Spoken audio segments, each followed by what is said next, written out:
Welcome to G24 news. ముందుగా bulletin లో headlines చూద్దాం.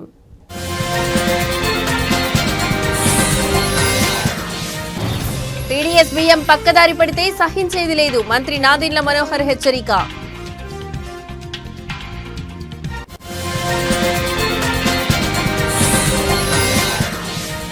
కాకినాడలో ప్రజా దర్బార్ కార్యక్రమం పాల్గొన్న రాజ్యసభ సభ్యులు సానా సతీష్ బాబు.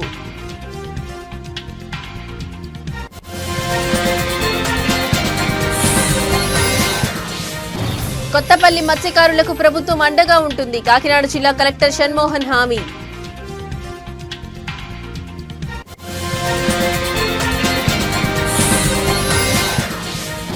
కాకినాడ జిల్లాకు మల్లాడి సత్యలింగ నాయకర్ పేరు పెట్టాలని తీర్మానం. రౌండ్ టేబుల్ సమావేశంలో వెల్లడి.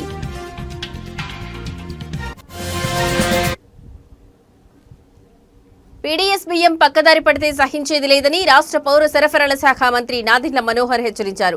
ఇవాళ కాకినాడ కలెక్టరేట్ లో ఏర్పాటు చేసిన పాత్రికేయుల సమావేశంలో ఆయన మాట్లాడుతూ పీడీఎఫ్ రైతు పక్కదారి పట్టకుండా వివిధ చర్యలు చేపడుతున్నామన్నారు. కేంద్ర రాష్ట్ర ప్రభుత్వాల సహకారంతో ప్రతి నెల 4,42,00,000 మందికి ప్రతి నెల 1వ తేదీ నుండి 15వ తేదీ వరకు రేషన్ బియ్యాన్ని అందజేస్తున్నట్లు తెలిపారు. ముఖ్యంగా కాకినాడ నగరంలో ఇతర ప్రాంతాల్లో కానీ రైస్ పక్కదారి పడుతున్నట్లు తమ దృష్టికి వచ్చిన వెంటనే తగిన రీతిలో చర్యలు తీసుకుంటామని చెప్పారు. ప్రస్తుతం అందించిన నాణ్యం బియ్యం యొక్క నాణ్యత పెంచేందుకు కూడా చర్యలు తీసుకుంటున్నామని మంత్రి నాదెండ్ల మనోహర్ పాత్రికేయులకు తెలిపారు.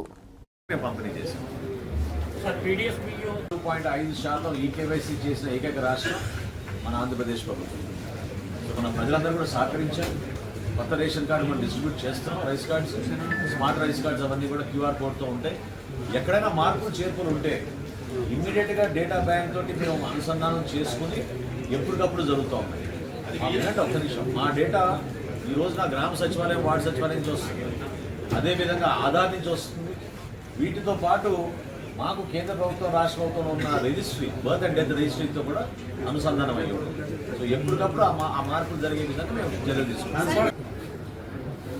అంటే ఈ ప్రశ్నకి సమాధానం చాలా సమయం పడుతుంది.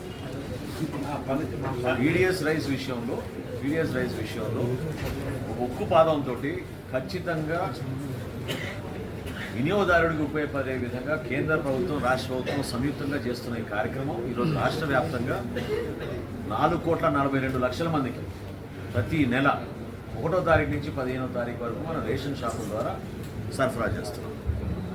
చాలా సందర్భాల్లో ఈ పక్కదారి వెళ్తున్నాయని మనకి స్పష్టంగా ఆధారాలు దొరికినాయి. మనం కూడా కాకినాడలో కానివ్వండి, ఇతర ప్రాంతాల్లో కానీ దాడులు చేసినప్పుడు ఆ రోజున మేము రిజిస్టర్ చేసిన కేసు తదుపరి గౌరవ ముఖ్యమంత్రి గారు ఒక సిట్ కూడా ఏర్పాటు చేయడం జరిగింది. సో తప్పకుండా మేము చేయాల్సింది ఈ రోజున ఏంటంటే సరఫరా చేసే బియ్యం నాణ్యత కూడా పెంచాలి. అందులో భాగంగానే ఈ రోజున మేము 50 లక్షల మెట్రిక్ టన్నుల ధాన్యం ఖరీఫ్లో సేకరిస్తున్నప్పుడు మా అంచనాలకి అనుగుణంగా, అంచనాల కన్నా ఎక్కువగా మాకు ఫైన్ రైస్ రాబోతుంది అనేది వ్యవసాయ శాఖ అధికారులు, తర్వాత మా శాఖ అధికారులు కూడా మా దృష్టికి తీసుకొచ్చారు. ఆ విధంగా మార్పులు తీసుకొస్తే తప్పకుండా సక్సెస్ అవుతుంది. ఫెయిల్యూర్ ఎక్కడయ్యామంటే గతంలో వీళ్ళు ఒక మాఫియా క్రియేట్ చేశారు, బాగా లోతుగా పాతుకుపోయిన మాఫియా. రాజ్యసభ సభ్యులు సానా సతీష్ బాబు క్యాంపు కార్యాలయంలో కార్యాలయం ఇన్ఛార్జ్ మేక లక్ష్మణమూర్తి ఆధ్వర్యంలో ప్రజా దర్బార్ కార్యక్రమం నిర్వహించారు. కాకినాడ జిల్లా పరిధిలోని వివిధ నియోజకవర్గాల నుంచి ప్రజలు హాజరై తమ సమస్యలను ప్రజా దర్బార్ దృష్టికి తీసుకువచ్చారు. అర్జీదారుల సమస్యల పరిష్కారానికి రాజ్యసభ సభ్యులు సతీష్ బాబు ప్రత్యేక శ్రద్ధ చూపడంతో ప్రజా దర్బార్కు అర్జీదారుల సంఖ్య పెరిగింది. ఈ కార్యక్రమంలో న్యూటన్ ఆనంద్, నిరుకుర్తి వెంకటేశ్వరరావు, గింజాల శ్రీనివాసరావు, అరిగెల శ్రీనివాసరావు తదితరులు పాల్గొన్నారు.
గారికి కూడా మనం ఈరోజు ఆయన దగ్గర అర్జీ తీసుకున్నాం. ఆయనకి మనం అతను రికవరీ అయ్యే వరకు చేస్తాను. తర్వాత అలాగే ఒక ఇక్కడ మన సూనాపురంలో ఒక ఆయన వచ్చారని ఆయనకు ఆక్సిజన్ 10 years నుంచి ఉంది. ఆయన ప్రాబ్లం కూడా ఆయన ఇప్పుడు ఉన్న పరిస్థితులు కొనుక్కునే పరిస్థితుల్లో ఆయన కూడా ఆక్సిజన్ ఇస్తామని చెప్పాం. తర్వాత లాస్ట్ టైం మనం అక్కడ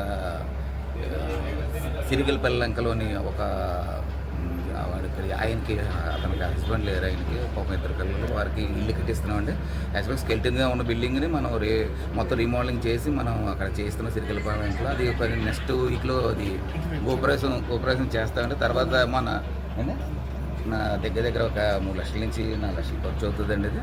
తర్వాత అలాగే మొన్న జిల్లా హైకోర్టులో మన కాకినాడలోని యాక్సివేటర్ వాళ్ళు కూడా ప్రజెంట్ చేసాం మన సానస్ ఫౌండేషన్ ద్వారానే. అంటే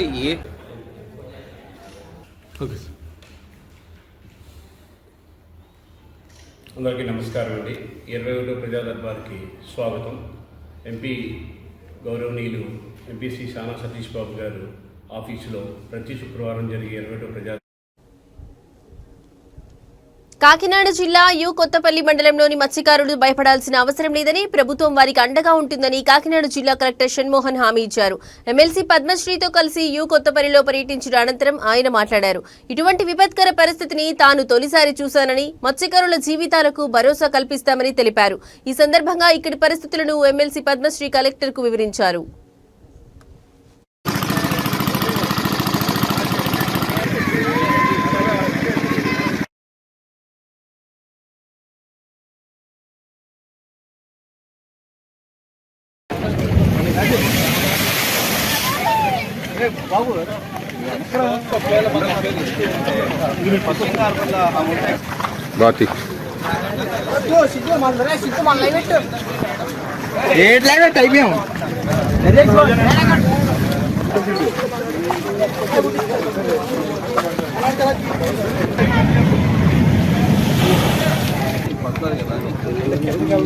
నమస్కారం అండి. ఇవాళ మన సుబ్బంపేట ఉప్పాడ నందపల్లి మండలంలో ఈ సుబ్బంపేట మండలంలో సుబ్బంపేట గ్రామంలో జనరల్గా కూడా ఇక్కడ కొంచెం వేవ్ యాక్టివిటీ సముద్రం తీరంలో ఉండడంతో కొంచెం అలల యాక్టివిటీ ఉంటుంది. బట్ లాస్ట్ 4 days నుంచి విపరీతమైన అలలు వచ్చేసి ఊర్లోకి నీళ్ళు రావటం, ఆ నీళ్ళు ఎక్కడికి బయటికి పోలేని పరిస్థితిలో ఉన్న నేపథ్యంలో మనం మోటార్స్ పెట్టి కొంత ఇంతవరకు ఎవాక్యుయేట్ చేయగలిగాం. బట్ ఇంకా నీళ్ళు ఉన్నాయి. ఇంకా మళ్ళీ ఫ్యూచర్లో మళ్ళీ ఇలాంటి యాక్టివిటీలు వస్తే టెంపరీ సొల్యూషన్ తీసుకుంటే ఇలా నీళ్ళు నిలవకుండా వాళ్ళకి పరిశుభ్ర వాతావరణం నుంచి బయటకు తీసుకోవడానికి ఏం చేయాలని దాని నుంచి రావడం జరిగింది. ప్లస్ అలాంగ్ విత్ దట్ ఈ బండ్ ఏదైతే రాళ్ళు ఉన్నాయో కొంత కలర్ తీవ్రత వల్ల పడ్డం జరిగింది. మళ్ళీ పైకి కూర్చడం, కొత్త రాళ్ళు వేసి కొంత హైట్ పెంచడం వల్ల కొంతవరకు ఈ వేవ్స్ ఆపగలం అనేది. కాకినాడ జిల్లాకు విద్యాదాత మల్లడి సత్యలింగ నాయకర్ జిల్లాగా నామకరణం చేయాలని కోరుతూ తాళ్లరేవులో ఒక రౌండ్ టేబుల్ సమావేశం జరిగింది. తాళ్లరేవు మండలంలోని అంబేద్కర్ భవనంలో మాజీ ఎంపీపీ మందాల గంగా సూర్యనారాయణ అధ్యక్షతన ఈ సమావేశం నిర్వహించారు. ప్రజాప్రతినిధులు, వివిధ సంఘాల నాయకులు మరియు ప్రముఖులు ఇందులో పాల్గొన్నారు. స్వాతంత్ర్యం రాకముందే నాయకర్ తను సంపాదించిన ఆస్తినంతటినీ పేద విద్యార్థుల చదువు మరియు వారి సౌకర్యాల కోసం ఖర్చు చేశారని సమావేశంలో గుర్తు చేశారు. ఆయన స్థాపించిన MSN చారిటీస్ పేరుతో నేటికి ఆ విద్యాసంస్థలు నడుస్తున్నాయని పేర్కొన్నారు. కుల, మత, ప్రాంతాలకు అతీతంగా అందరికీ విద్యను అందించిన మల్లాడి సత్యలింగ నాయకర్ కు గుర్తింపుగా కాకినాడ జిల్లాకు ఆయన పేరు పెట్టాలని ఏకగ్రీవంగా తీర్మానించారు.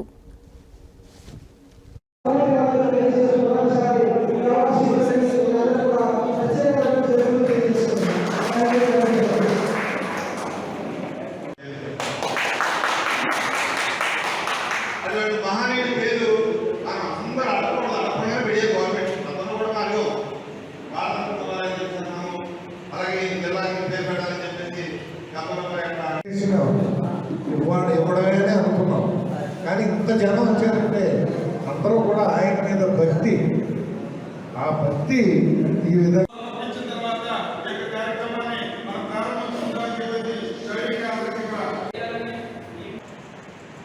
మరి పూజ్యులు కీర్తిశేషులు ట్రస్ట్ని ఏర్పాటు చేసి ఆ ట్రస్ట్ ద్వారా విద్యాదానం, అన్నదానం అనేక కార్యక్రమాలు మరి స్వాతంత్రం రాకముందే 1915వ సంవత్సరంలోనే ఈ యొక్క ట్రస్ట్ని ఏర్పాటు చేసి అప్పటి నుంచి విద్య కానీ వైద్యం కానీ లేనటువంటి రోజుల్లో విద్యారంగం ప్రభుత్వ రంగంలో కానీ ప్రైవేట్ రంగంలో కానీ లేనటువంటి రోజుల్లో ఈ జిల్లాలో ఉన్నటువంటి వాళ్ళు, ఈ దేశంలో ఉన్నటువంటి వాళ్ళు అందరూ విద్య పరంగానే నేర్చుకుంటేనే వాళ్ళందరూ మరి అదృష్టవంతులు అవుతారు, వాళ్ళు బాగుపడతారు, వాళ్ళ యొక్క జీవితాలు బాగుంటాయనేటటువంటి ఆ రోజుల్లోనే మరి ఆయన మరి చిన్నతనంలో ఆయన చదువుకోకపోయినా ఈ సమాజాన్ని చదివించాలనేటువంటి ఉద్దేశంతో చేసినటువంటి కృషి, మరి ఆ కృషి ఫలితమే ఈవేళ ఈ జిల్లా నలుమూలల్లో కూడా సుమారు 1500 ఎకరాలని ఆయన సొంత ఆస్తులు బలపరుచుకుని ఆ ఆస్తుల్ని యొక్క ట్రస్ట్గా మరి రాసేసి ఆ ట్రస్ట్ ద్వారా ఈ జిల్లాలో ఉన్నటువంటి రాష్ట్రంలో ఉన్నటువంటి అనేక మందిని విద్యావంతులు చేసినటువంటి దాత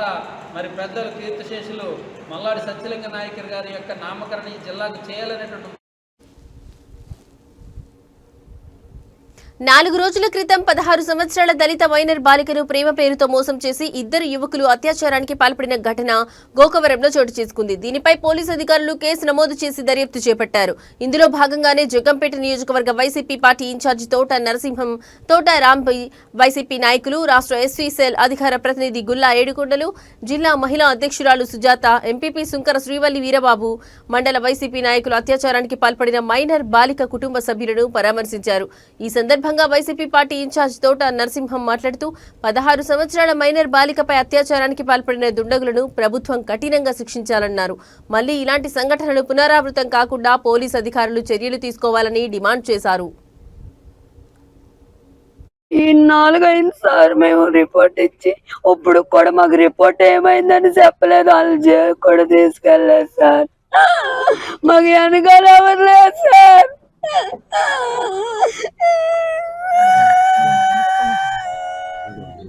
అమ్మాయి కేసుల గురించి ఏ అమ్మాయికి కూడా ఇలాంటిది జరగకూడదు. ఆ అమ్మాయిని రమ్మని మోసం చేసిన బట్టికి మొత్తం కుటుంబ సభ్యులతో శుద్ధంగా అందరినీ శిక్షించాల. అదండి సార్, నా కూతురికి అన్యాయం జరిగినట్టు ఏ బిడ్డకే జరగకూడదు సార్. నేను ఏడ్చినట్టు ఏ కుటుంబంలో జరగకూడదు సార్.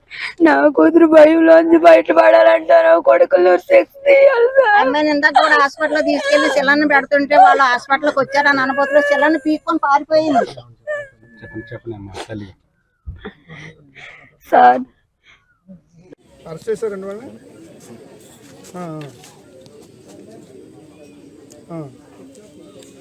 అది ఎట్టి పరిస్థితుల్లో దాన్ని నీరుగార్చే ప్రయత్నం చేయొద్దండి. అంటే చిన్నపిల్ల కదా, 16 ఏళ్ళు. పాపను ఎక్కడ పెడితే అక్కడ కొట్టడం, రకరకాలైనటువంటి మరి అన్ని రకాలైనటువంటి వస్తువులు వాడి ఆ పాప మీద చాలా అగాత్యం కూడా జరిగింది. ఇక్కడ పాపను చేశారు, చాలా గాయాలు కూడా చేయడం జరిగింది. మరి మెడికల్ రిపోర్ట్స్ కూడా అవన్నీ కూడా నిర్ధారించడం జరిగింది. పోలీసులు కూడా చూశారు ఆ పాప యొక్క శరీరం మీద ఎక్కడెక్కడ గాయాలు ఉన్నాయి, ఎక్కడెక్కడ వారు ఈ యొక్క అగాత్యానికి పాల్పడినప్పుడు జరిగినటువంటి సంఘటనలన్నీ కూడా పోలీసు వాడు కూడా నమోదు చేసుకోవడం జరిగింది. వారి మీద కేసు కూడా పెట్టారు. వారిద్దరి మీద కూడా 2 కుర్రోళ్ళు మరి ఆ రకమైనటువంటి ఒక ప్లానింగ్తో ఈ యొక్క కార్యక్రమం చేయడం జరిగింది. ఈ పాపను మభ్యపెట్టి ఆ రకమైనటువంటి మేము తీవ్రంగా ఖండిస్తూ ఉన్నాం. తప్పనిసరిగా ఆ కుటుంబాన్ని ఆదుకోవడం కూడా జరుగుతుంది. వైఎస్ఆర్ కాంగ్రెస్ పార్టీ జగ్గంపేట నియోజకవర్గ పరంగా మరి వారిని పరామర్శించడానికి మేమందరూ కూడా ఇక్కడ రావడం జరిగింది. మండల అధ్యక్షురాలు, అలాగే సోదరిమణి శ్రీమతి శ్రీవల్లి వీరబాబు గారు, అలాగే గుళ్ళ ఏడుకొండల గారు, మరి SCCL officer spokes person YSR Congress party, అలాగే జిల్లా మహిళా అధ్యక్షురాలు సోదరిమణి శ్రీమతి సుజాత గారు, అలాగే ఇంకా చాలామంది పెద్దలందరూ కూడా ఈ గ్రామానికి, ఈ మండలానికి సంబంధించినటువంటి వారందరూ కూడా పెద్దలందరూ కూడా ఈ కార్యక్రమంలో పాలు పంచుకోవడం కూడా జరిగింది. మరి ఏదైనా ఇటువంటి సంఘటనలు పునరావృతం కాకుండా ఒక గోకవరం కాదు, ఎక్కడైనా సరే ఇటువంటి సంఘటనలు జరిగినప్పుడు పోలీసులు వెంటనే తక్షణమే స్పందించాలి. ఇటువంటి లాంటి అరికట్టాలి. పోలీసులకి ఎప్పుడన్నా సిద్దిపేట జిల్లా హుస్నాబాద్ నియోజకవర్గంలో రాత్రి కురిసిన భారీ వర్షానికి వాగులు, వంకలు పొంగి పొర్లుతున్నాయి. చిగురుమామిడి మండలం ఇందుర్తి ఓగులాపూర్ మధ్య లో లెవెల్ వంతెనపై ఎల్లమ్మ వాగు ఉధృతికి పలు గ్రామాల మధ్య రాకపోకలు నిలిచిపోయాయి. కొహెడా మండలం పోరెడ్డిపల్లి వద్ద మోయే 9వ వాగు ఉధృతికి వాహనాల రాకపోకలకు అంతరాయం ఏర్పడింది.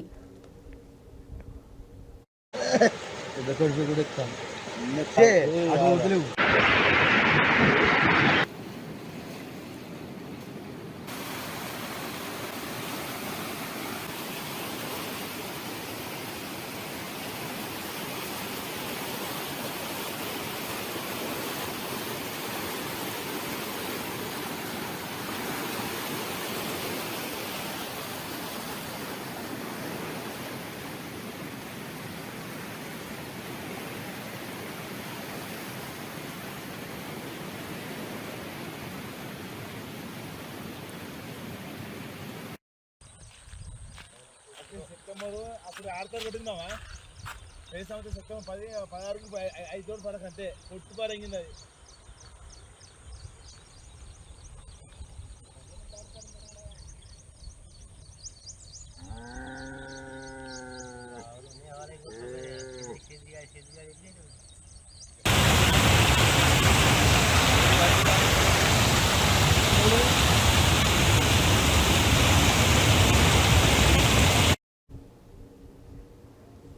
స్థానిక ఎన్నికల్లో పార్టీ విజయం కోసం కృషి చేయాలని బీజేపీ జిల్లా అధ్యక్షులు వల్దాసు రాధా మల్లేష్ గౌడ్ అన్నారు. నర్సాపూర్ పట్టణంలో నియోజకవర్గ స్థాయి బీజేపీ సేవాపక్షం మండల స్థాయి కార్యశాల కార్యక్రమం నిర్వహించారు. ఈ సందర్భంగా ఆయన మాట్లాడుతూ గ్రామాల అభివృద్ధి కోసం కేంద్ర ప్రభుత్వం మంజూరు చేస్తున్న నిధుల కోసం ప్రతి ఇంటింటికి వెళ్లి ప్రజలకు వివరించాలని ఆయన కార్యకర్తలకు పిలుపునిచ్చారు. రానున్న స్థానిక ఎన్నికల్లో పార్టీ విజయం కోసం కృషి చేయాలని పిలుపునిచ్చారు. ఒక్కరికి కూడా చెప్పేదంతా సంజీవ్ రెడ్డి, ఇంకిద్దరు రాజేష్, ఇంకోరు వేణు, ఈ ముగ్గురు బాధ్యత ఉంటుంది. ఈ ప్రతి ఫోటో చూస్తారు, ప్రతి విలేజ్లో ఏం పని చేసారు అనేది చూస్తారు. ఇంకోటి ఇది ఏంటిదంటే కార్యక్రమాలు మనం ఏమేమి చేయాలనేది మహిళా మోర్చా ఏం చేయాలి, యువ మోర్చా ఏం చేయాలి, మళ్ళీ బీజేపీ పార్టీ ఏం చేయాలి, బూత్ అధ్యక్షుడు ఏం చేయాలనేది ప్రతిదీ కూడా ఉన్నది. ఇవన్నీ కూడా ప్రింట్ ఇస్తారు, నగేష్ ప్రింట్ ఇస్తాడు. మనిషి కూడా తీసుకుపోయి ఇప్పుడు రానోళ్ళకు ఇప్పుడు మళ్ళీ ఇంకొక పని కూడా చేయి నగేష్. ఈ కార్యక్రమాలు అయితే తప్పకుండా ఇప్పుడు జాతీయ పార్టీ కూడా చూస్తుంది కాబట్టి, స్టేట్ పార్టీ కాకుండా జాతీయ పార్టీ కూడా చూస్తుంది కాబట్టి నువ్వు ఒకటి గ్రూప్ క్రియేట్ చేయి. 37 మంది ఒకటి అలా రమేష్ అన్న, నువ్వు నన్ను కొంతమంది మనల్ని కూడా చేసి ఒకటి కాన్ఫరెన్స్ కాల్ పెట్టి వీళ్ళందరితో మాట్లాడి ఏదైతే రేపు సాయంత్రం ఈరోజు అయితే నీ కార్యశాల అయిపోయినట్టు మనం 17 తారీఖు నుంచి ఏమేమి పనులు చేయాలి, ఎవరెవరు రెడీ ఉన్నారు, ఎవరు ఏం పని చేస్తున్నారు, ఏ గ్రామంలో ఏం నడుస్తుంది, ఇవన్నీ మాట్లాడుతున్నాము. ఒక కాన్ఫరెన్స్ కాల్ భారీ వర్షాల కారణంగా మెదక్ జిల్లాలోని లోతట్టు ప్రాంతాలు ప్రజలు అప్రమత్తంగా ఉండాలని జిల్లా కలెక్టర్ రాహుల్ రాజ్ సూచించారు. వర్షపు నీరు నిలిచిపోకుండా చర్యలు తీసుకోవాలని అధికారులను ఆదేశించారు. జిల్లా యంత్రాంగం ప్రజల రక్షణ కోసం ఎల్లప్పుడూ అందుబాటులో ఉంటుందని ఆయన తెలిపారు. మెదక్ మున్సిపాలిటీలోని గోల్కొండ వీధి మరియు గాంధీనగర్ ప్రాంతాల్లో ఇటీవల కురిసిన వర్షాల వల్ల ఇళ్లలోకి నీరు చేరిన ప్రదేశాలను కలెక్టర్ స్వయంగా పరిశీలించారు. ఆయన వెంట మున్సిపల్ కమిషనర్ శ్రీనివాస్ రెడ్డి కూడా ఉన్నారు. ఈ సందర్భంగా కలెక్టర్ మాట్లాడుతూ అధిక వర్షాల కారణంగా మున్సిపాలిటీలోని వివిధ వార్డులలోని లోతట్టు ప్రాంతాలకు భారీగా వరద నీరు వచ్చి చేరుతోందని తెలిపారు. ఈ సమస్యకు పరిష్కార మార్గాలు అన్వేషించి తక్షణ సహాయక చర్యలపై దృష్టి సారిస్తున్నామన్నారు. మురికి కాల్వలను చెత్తాచెదారం లేకుండా శుభ్రం చేయించాలని మున్సిపల్ కమిషనర్ను ఆదేశించారు.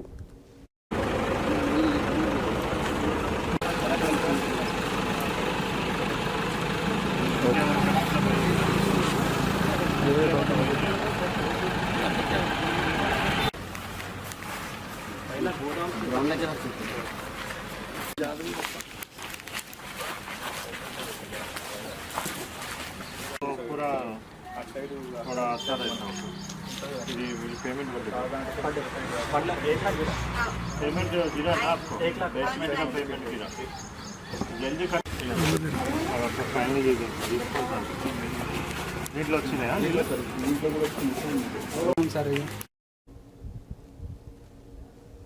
కొహెడాలో నిన్న రాత్రి కురిసిన భారీ వర్షానికి కొహెడా మండలంలో ఏర్పడిన వరద పరిస్థితిని జిల్లా కలెక్టర్ కె హైమావతి స్వయంగా పరిశీలించారు. కొహెడా నుండి నారాయణపూర్ వెళ్లే రోడ్డుపై ఉన్న లో లెవెల్ వంతెన మరియు నారాయణపూర్ నుండి విజయనగర్ కాలనీ వెళ్లే రోడ్డుపై ఉన్న ఎల్లమ్మ వాగుపైన చెక్ డ్యాం పైన ప్రమాదకరంగా ప్రవహిస్తున్న నీటి ప్రవాహాన్ని ఆమె క్షేత్రస్థాయిలో సమీక్షించారు. 2 వంతెనల వద్ద నీటి ప్రవాహం తగ్గే వరకు పరిస్థితిని నిరంతరం పర్యవేక్షించాలని ఆమె తహసీల్దార్ను ఆదేశించారు. నీటి ఉధృతి తగ్గే వరకు రాకపోకలను పూర్తిగా నిలిపివేయాలని అధికారులకు సూచించారు. ఎవరూ కూడా వాగు దాటే ప్రయత్నం చేయొద్దని, అందరూ అప్రమత్తంగా ఉండాలని స్థానిక ప్రజలను కోరారు.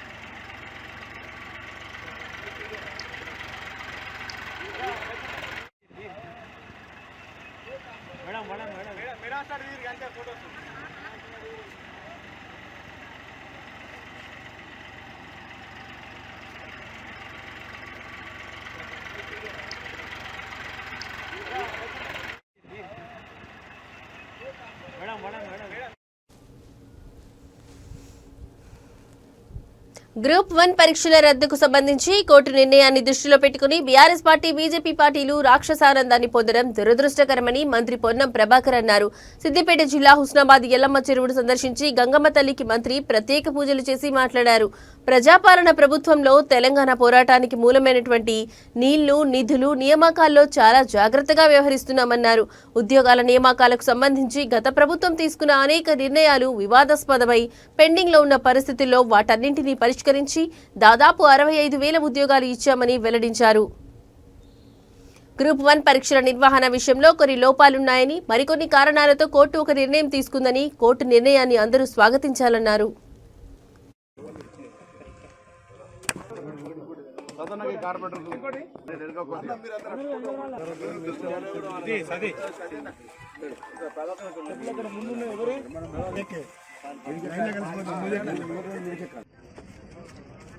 హుస్నాబాద్ ప్రాంతానికి ఆనాడు కాకతీయులు నిర్మించినటువంటి గొలుసుకట్టు చెరువుల్లో ప్రధానమైనటువంటి చెరువు ఎల్లమ్మ చెరువు. ఈ ఎల్లమ్మ చెరువు ద్వారా మత్తడి దునికినా లేదా ఇంకా ఇతర చెరువుల యొక్క ఇన్పుట్ అంతా కూడా రాత్రి వర్షాలతో ఎక్కువ రావడం వల్ల ఇది ఎల్లమ్మ చెరువు కూడా మత్తడి దునికేటువంటి ఇన్ఫ్లో ఉంది.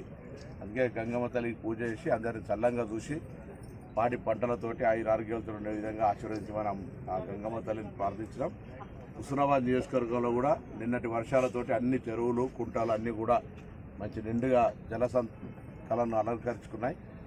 కాబట్టి రాబోయే సీజన్ లోపల ఎక్కడ ఇబ్బంది లేకుండా ఉండే విధంగాతో పాటుగా మరి రైతులందరూ కూడా ఈ యొక్క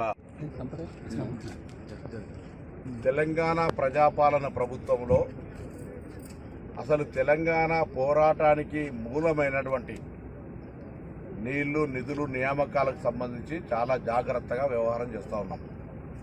ఉద్యోగ నియామకాలకు సంబంధించి గత ప్రభుత్వం తీసుకున్నటువంటి అనేక నిర్ణయాలు వివాదాస్పదమై పెండింగ్లో ఉండే పరిస్థితుల్లో వాటన్నిటిని పరిష్కరించి దాదాపు 65,000 ఉద్యోగాలు ఇచ్చినాం. అందులో గ్రూప్ 1కు